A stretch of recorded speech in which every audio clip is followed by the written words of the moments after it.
नमस्कार। खबर बिहार से है। नीतीश कुमार पीएम से मिलने आ रहे हैं। पहले तो दोनों में तकरार और तमाम सारी चीजें रही, लेकिन इस बीच में जो घटनाक्रम हुई उसके बाद जो समीकरण निकल के आ रहे हैं, तो अब पीएम से मिलेंगे। पीएम से मिलने से पहले ही बिहार में जो राजनीतिक उठापटक जो शुरू हुई है उसमें आंकड़ों को लेकर, क्योंकि अभी इनको फ्लोर टेस्ट भी करना है, तो आंकड़ों को लेकर जो बाजीगरी शुरू हुई, इसमें 14 15 17 विधायक जो हैं वो जेडीयू के वो गायब हैं। और कहा जा रहा है कि वो जेडीयू के आरजेडी के संपर्क में है। आरजेडी ताल ठोक रही है कि हम इस बार इनका फ्लोर टेस्ट जो है वो गिराएंगे, मतलब वो सरकार इनकी गिरा देंगे। दूसरी तरफ हम जीतन राम मांझी को भी देख रहे हैं। राम मांझी साहब जो हैं, आपको पता ही होगा कि उनके बेटे नाराज हैं। वो भी नाराज हैं क्योंकि मंत्रालय को लेकर जो मंत्रालय दिया गया वो बहुत पावरफुल मंत्रालय नहीं दिया गया। और दिलचस्प बात ये रही, जिस समाज सुधार की बात कर रहे हैं उसी सामाजिक सुरक्षा की बात करने के लिए वो मंत्रालय दिया गया, लेकिन उस मंत्रालय से कुछ नहीं है। 4 सीट है, लेकिन 4 है पावरफुल, क्योंकि 4 अभी चले जाते हैं तो आरजेडी की सरकार बन जाएगी। अब बहरहाल मसला ये है कि कांग्रेस के विधायक जो वहां से फरार होकर भागे, हैदराबाद गए, फिर दूसरी जगह गए, दूसरी जगह से फिर तीसरी जगह गए। कांग्रेस को क्या परेशानी है? क्या कांग्रेस के विधायक टूट रहे हैं, बीजेपी के पास जाने को तैयार हैं? तो बिहार में सब कुछ ठीक चल रहा है या बिहार में सब कुछ गड़बड़ है? आपके जहन में होगा, मेरे जहन में भी होगा। देखिए, बिहार के घटनाक्रम को लेकर दिल्ली में अभी अलग अलग जगहों पे अलग अलग तरह की प्रतिक्रियाएं हैं। जहां तक बीजेपी के कुछ नेता जो हैं वो कह रहे हैं कि बहुत जो भी हुआ अच्छा हुआ, लेकिन बीजेपी में ही कुछ धड़े हैं जो कह रहे हैं कि जो भी हुआ अच्छा नहीं हुआ, क्योंकि अब नीतीश कुमार जो है उनके लिए मरे हुए सांप की तरह उनके गले में लपेट लिए जाएंगे। क्योंकि अब उनके जगह जगह पे कार्यकर्ता तकरीबन 1.5 साल 2 साल से तैयार हो गए हैं, नेता भी तैयार हो चुके हैं और वो भी अब फाइट करने के लिए तैयार हैं, कि जो बीजेपी की कमजोरी रही है जेडीयू के साथ मिलने की वजह से। और खासकर जो सुशील मोदी जब तक रहे हैं तब तक परेशानियां रही है। सुशील मोदी अपने तरीके से ही पॉलिटिक्स चलाते रहे और पूरे आधे बिहार में जितने सीनियर पॉलिटिशियन थे वो उनके पॉलिटिक्स लगभग खत्म कर दी थी। इसलिए अब सीधे धीरे सुशील मोदी ही खुद गायब हो गए हैं। बहरहाल जो मसला ये है कि अब जो अगर फ्लोर टेस्ट होती है वो नहीं है, तो जिस तरह की आरजेडी दावा कर रही है, तो क्या सरकार गिर जाएगी? आरजेडी सरकार बना पाएगी या मुख्यमंत्री कुछ और कहानी बनाकर सरकार को ही खत्म कर देंगे या लोकसभा के साथ चुनाव करवाएंगे?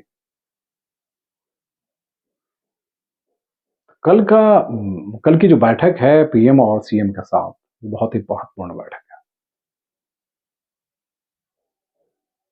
बहुत ही महत्वपूर्ण बैठक इसलिए है कि अगर विधानसभा भंग करने की भी बात हो जाती है, विधानसभा भंग कर दीजिए,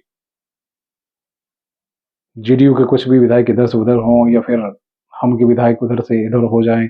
दूसरी तरफ चिराग पासवान के भी बयान को आप सुन ही रहे हैं, मुकेश सहनी के भी बयान को अब सुन ही रहे हैं। सब डिप्टी सीएम बनना चाह रहे हैं, सब कभी कुछ कर रहे हैं, कभी कुछ कर रहे हैं। तो इस तरह से बीच में जो कहानियां बन रही है वो कल पीएम और सीएम के दोनों की जो बैठक है ना वो बहुत महत्वपूर्ण है। तो क्या बिहार बिहार विधानसभा को भंग की जा सकती है? कई राजनीतिक जानकार जो हैं वो ये भी कह रहे हैं कि जिस तरह के समीकरण बनने लगे हैं उसमें बिहार विधानसभा को भंग किया जा सकता है। और वही बात नीतीश कुमार करते रहे कि भंग करके फिर 2025 में साथ में ही चुनाव करवाए जाए। दूध का दूध और पानी का पानी। आरजेडी वाले जो चिल्ला रहे हैं कि हमारी सरकार बन जाएगी, उस वक्त तो जो सिर्फ और सिर्फ यही चिराग पासवान के रहमे करम से उनको 30-40 सीटें जो एक्स्ट्रा मिल गई, जिसकी वजह से वो कूद रहे हैं। अदरवाइज अभी भी अगर बीजेपी और ये दोनों साथ मिलकर लड़ गए तो फिर इस बार तो बुरी हालत होगी। इस बार तो मुझे नहीं लगता कि चिराग जो है वो एनडीए से अलग होंगे, एनडीए में ही रहेंगे और फिर उसके बाद सत्ता के करीब ही रहेंगे। वो भी 5 साल 7 साल में समझ चुके हैं कि सत्ता से बाहर रहना कितना मुश्किल है और राजनीति करना। सांसद हैं, उसके बाद पार्टी चलाना भी बहुत बड़ी जिम्मेदारी होती है। और अब रामविलास पासवान है नहीं, घर में ही टूट पड़ी हुई है।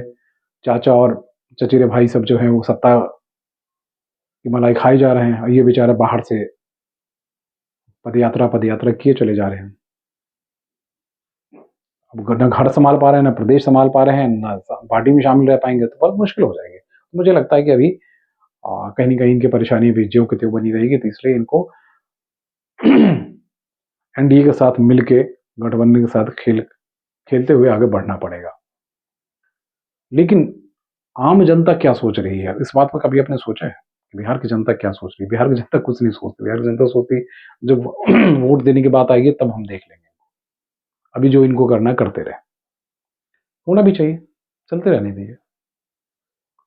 अब कल महत्वपूर्ण है क्योंकि अभी तक पीएम से डिप्टी सीएम, दोनों डिप्टी सीएम जो है मिल चुके हैं, एचएम से भी मिल चुके हैं, नड्डा साहब से भी मिल चुके हैं, सबसे मिल चुके हैं। तो अपनी बीजेपी अपनी रणनीति बनाने में लगी हुई है कि बिहार के पॉलिटिक्स को किस तरीके से लोकसभा चुनाव के मद्देनजर आगे बढ़ाया जाए, उस पर ज़्यादा फोकस है। विधानसभा की बात तो बाद में करेंगे क्योंकि 40 सीटें हैं और 39 सीटें एनडीए के पास है। अब सीटों के बंटवारों से लेकर तमाम सारे मसले जो है जिस पर डिस्कशन होंगे। अब इस बीच में अगर सरकार गिर जाती है, सरकार अस्थिर हो जाती है, तो फिर क्या कहेंगे? वैसे विजय चौधरी वहां साफ कर चुके हैं कि ऐसा कुछ भी नहीं है, फ्लोर टेस्ट होगा तो हमारे पास आंकड़े, अभी तो आंकड़े हैं। देखना दिलचस्प है, देखिए कल क्या होता है। नमस्कार।